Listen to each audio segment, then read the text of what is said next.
Hürmetli vatandaşlarım, leksimizin devamını anlayacağız. Türkiye'nin devlet veziri Davut Oğlu, 29 günü Rusiyalık harbiy aeroplan uçuşçunun cesedini Rusiyaga topshirib berdiganligini jakardi. Fransiya agentliği mundaq ko'rsatdi. Türkiye rahbarlari Rusiyaga ular talab qilgan apo so'rashni taqdim qilmadi. İmborgu yürgüzüş Rusiyaliklar qasam qilgan o'ch elish g'azabini yandirish mumkinmi? Darvaqa Rossiyaning ilg'or S-400 belgili havo mudofaa raketalari sistemasi Türkiye'ye yaqin 50 kilometr yiroqlikda Suriya ichiga o'rinlashtirilishi bu qatimqi aeroplanni urib tushirish krizisida ehtimollik paydo qildi. Avrupa parlamenti görevge elindimi? Sual koyuldu haberde. 29 gün Türkiye'nin veziri Davut Oğlu Brüssel'da Avrupa İttifakı ile söhbet ötküzüp ahire misafirler dolkunu boyunca birdek kelişim imzaladı. Söhbetten keyin ilan kılıngan bayanatta asaslanganda Türkiye çigara başkuruşunu kuchaytirdi.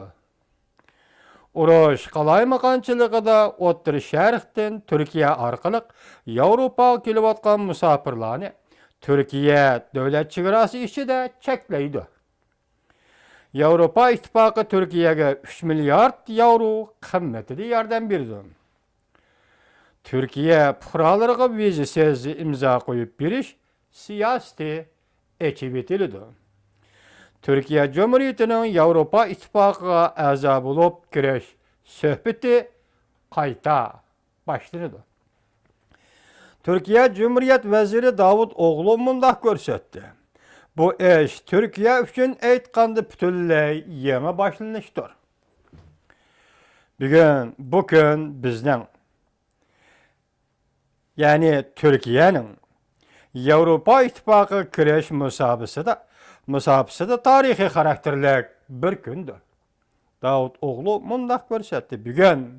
Bu kun bizning, ya'ni Türkiye'nin Avrupa İttifakı'na kirish musabaqasida tarixiy xarakterlik bir kundir.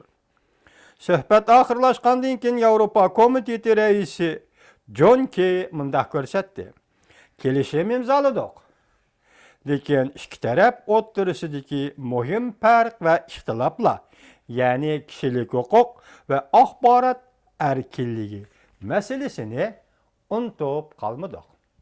Chunki apandiga aytamizki, agar Türkiye Cumhuriyeti'nin Avrupa İttifakı'na kirish masalasida kishilik huquq va axborot erkinligi masalasiga qilib qolgan yoki shuningla chetilib qolgan, qarab qolgan bo'lganda, vaqtida bu asos ish.